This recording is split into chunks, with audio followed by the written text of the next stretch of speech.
Follow করে। আমি মানুষটাই হচ্ছে এরকম, মানে পাগল মানুষ, একদম মানে একদম। রাতে ঘুমাই শুতে মোটামুটি 12:30 1টা 30 সময় ঘুম থেকে উঠে 10 কিলো আটা ছানি। তো আমি চাই মানুষ আমার কাছে যে 500 লোক এসে ঘুমিয়ে মানে বলি তো সকালে দিনে 1000 লোক আসে, তো আমি চাই দোকানের সাথে দাঁড়িয়ে থাকুক এবং তারা ফুচকা খাক পেটাই দেখ। যে আজকে ধরুন আপনার বাড়িতে মেয়েটে আছে, জিনিস কেনাকাটি করছেন দোকানে, তো আপনি 10 লাখ টাকা 50 লাখ 20 টাকা 5,000 টাকা মাল কিনছে, তো একটা দোকানদার আপনাকে একটা চা খাওয়ায় না। যদিও চা খাওয়ায়, হ্যাঁ একটা চা নিয়ে আয় রে, তখন দোকানদারের মুখটা একদম ছোট হয়ে যায়, মাল নেবে তো চাটা তো খাওয়ালাম। আর দোকানদার মনে তো নেই। আর আমি চাই যে আমি একটা ফুচকা খেয়ে 20 টাকার একটা একটা ফুচকা খেলে 20 টাকা পেট ভর সোনা নাকছে কি করে দেয়। এখানে কত পিস আছে? এখানে আগে টোটাল আগে 4,000 পিস আছে। এখানে আজকে আছে এখনো, 4,000। এখানে পেটি থাকবে, এখন একটা পেটি আছে, বাহ। 3টে পেটি আছে। তো অলরেডি মোটামুটি আমার কাছে কালকে 4টের সময় দোকান খুলেছি, হুম। তো 56 জন অলরেডি ভিড়।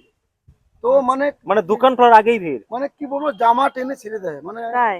মানে আমি লড়ার বাঘ করি। আমি তো ফুচকা তো আমি যে একটা মানুষ, তো আমি হ্যাঁ, এরকম হয়ে যায়, মানে দিদি একটু সরে দাঁড়ান, তো কেউ সরে দাঁড়াবার কোনো বাঘ নেই। মানে এটাই কি ভালোবাসা?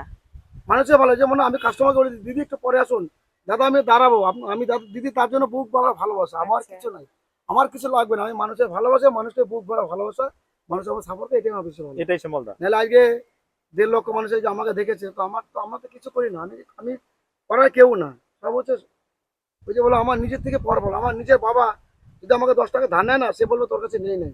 নিজের বাবা মা ভাই সবাই আমার এক একে। তো তাতে আমার আপনার থেকে আমার পর আমার অনেক ভালো। আমি পরের জন্য আমি জানি, আমার কোনো যদি বলে দাদা আমার মেয়ের বিয়েতে 2000 ফুচকা, আমি তার কাছে কোনো পয়সাই নেই।